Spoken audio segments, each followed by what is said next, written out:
गुजरात की सियासत में एक बार फिर हलचल मच गई है। कांग्रेस ने अपने संगठन को मजबूत करने के लिए बड़ा दांव खेला है। पार्टी ने अमित चावड़ा को गुजरात प्रदेश कांग्रेस कमेटी का नया अध्यक्ष नियुक्त किया है, जबकि डॉक्टर तुषार चौधरी को विधायक दल का नेता बनाया गया है। इस बदलाव ने गुजरात की राजनीति में नई चर्चाओं को जन्म दे दिया है। वहीं अब सवाल उठ रहे हैं कि क्या ये नई जोड़ी बीजेपी के लिए चुनौती बन पाएगी?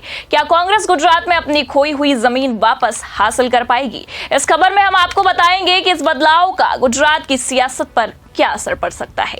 नमस्कार, मैं हूं आपके साथ प्रगति ठाकुर और आप देखना शुरू कर चुके हैं 4 PM गुजरात। अमित चावड़ा को गुजरात कांग्रेस का नया प्रदेश अध्यक्ष बनाया गया है। ये कोई नया नाम नहीं है, वे एक अनुभवी नेता हैं और गुजरात की राजनीति में उनकी गहरी पकड़ भी मानी जाती है। चावड़ा 5 बार के विधायक हैं और आणंद जिले की अंकलाव सीट से विधानसभा में अपनी मौजूदगी दर्ज कराते रहे हैं। उनके परिवार का इस क्षेत्र में लंबा राजनीतिक इतिहास भी रहा है। उनके दादा ईश्वर सिंह चावड़ा 3 बार आणंद लोकसभा सीट से सांसद रह चुके हैं, जबकि उनके चचेरे भाई भरत सिंह सोलंकी 2 बार सांसद और यूपीए सरकार में केंद्रीय मंत्री रहे हैं। अमित चावड़ा पहले भी 2018 से 2021 तक गुजरात कांग्रेस के प्रदेश अध्यक्ष रहे हैं। उस दौरान उन्होंने संगठन को मजबूत करने की कोशिश की, लेकिन 2021 के स्थानीय निकाय चुनाव में पार्टी की हार के बाद उन्होंने इस्तीफा दे दिया था। वहीं अब एक बार फिर कांग्रेस आलाकमान ने उन पर भरोसा जताया है। पार्टी सूत्रों का कहना है कि चावड़ा की नियुक्ति के पीछे उनकी संगठनात्मक क्षमता और युवा जोश को फिर से सक्रिय करने की रणनीति है।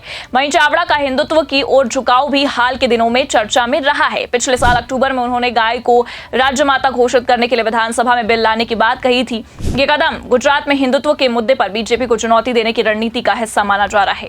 चावड़ा ने शंकराचार्य अभिमुक्तेश्वरानंद के गौ माता राष्ट्र माता अभियान का समर्थन करते हुए ये ऐलान किया था कि कांग्रेस इस मुद्दे पर विधानसभा में बिल लाएगी। उनकी ये रणनीति बीजेपी के हिंदुत्व के एजेंडे को टक्कर देने और ग्रामीण मतदाताओं को अपनी ओर आकर्षित करने की कोशिश के रूप में देखी जा रही है। आपको बता दें कि कांग्रेस ने विधायक दल के नेता के रूप में डॉक्टर तुषार चौधरी को चुना है। तुषार चौधरी एक वरिष्ठ आदिवासी नेता है और गुजरात के आदिवासी बाहुल्य क्षेत्रों में उनकी मजबूत पकड़ भी मानी जाती है। वे साबरकांठा और बड़डोली लोकसभा सीटों से सांसद भी रह चुके हैं और यूपीए सरकार में केंद्रीय राज्य मंत्री के रूप में भी अपनी सेवाएं दे चुके हैं। तुषार चौधरी का चयन कांग्रेस की उस रणनीति का हिस्सा माना जा रहा है जिसमें पार्टी आदिवासी समुदाय के बीच अपनी पैठ बढ़ाना चाहती है। गुजरात में आदिवासी मतदाता एक अहम भूमिका निभाते हैं, खासकर छोटा उदयपुर, डांग और बड़डोली जैसे क्षेत्रों में तुषार चौधरी का अनुभव और उनकी जमीनी पकड़ कांग्रेस के लिए फायदेमंद साबित हो सकती है। गुजरात में बीजेपी का दबदबा पिछले 3 दशकों से कायम है। 1995 से सत्तारूढ़ बीजेपी ने 2022 के विधानसभा चुनाव में 156 सीटों के साथ ऐतिहासिक जीत हासिल की थी, जबकि कांग्रेस केवल 17 सीटों पर सिमट कर रह गई थी। इसके अलावा बीजेपी ने स्थानीय निकाय चुनाव में भी अपनी मजबूत पकड़ बनाई रखी। 2021 के स्थानीय निकाय चुनाव में बीजेपी ने सभी निगमों और जिला पंचायतों पर कब्जा किया, जबकि कांग्रेस को केवल 1 नगरपालिका और 18 तालुका पंचायतों में बहुमत मिला। हालांकि कांग्रेस का ये नया नेतृत्व बीजेपी के लिए चुनौती बन सकता है। अमित चावड़ा और तुषार चौधरी की जोड़ी को पार्टी ने इसलिए चुना है क्योंकि दोनों ही अलग अलग समुदाय का प्रतिनिधित्व करते हैं। चावड़ा पिछड़े वर्ग से आते हैं, जबकि चौधरी आदिवासी समुदाय के नेता हैं।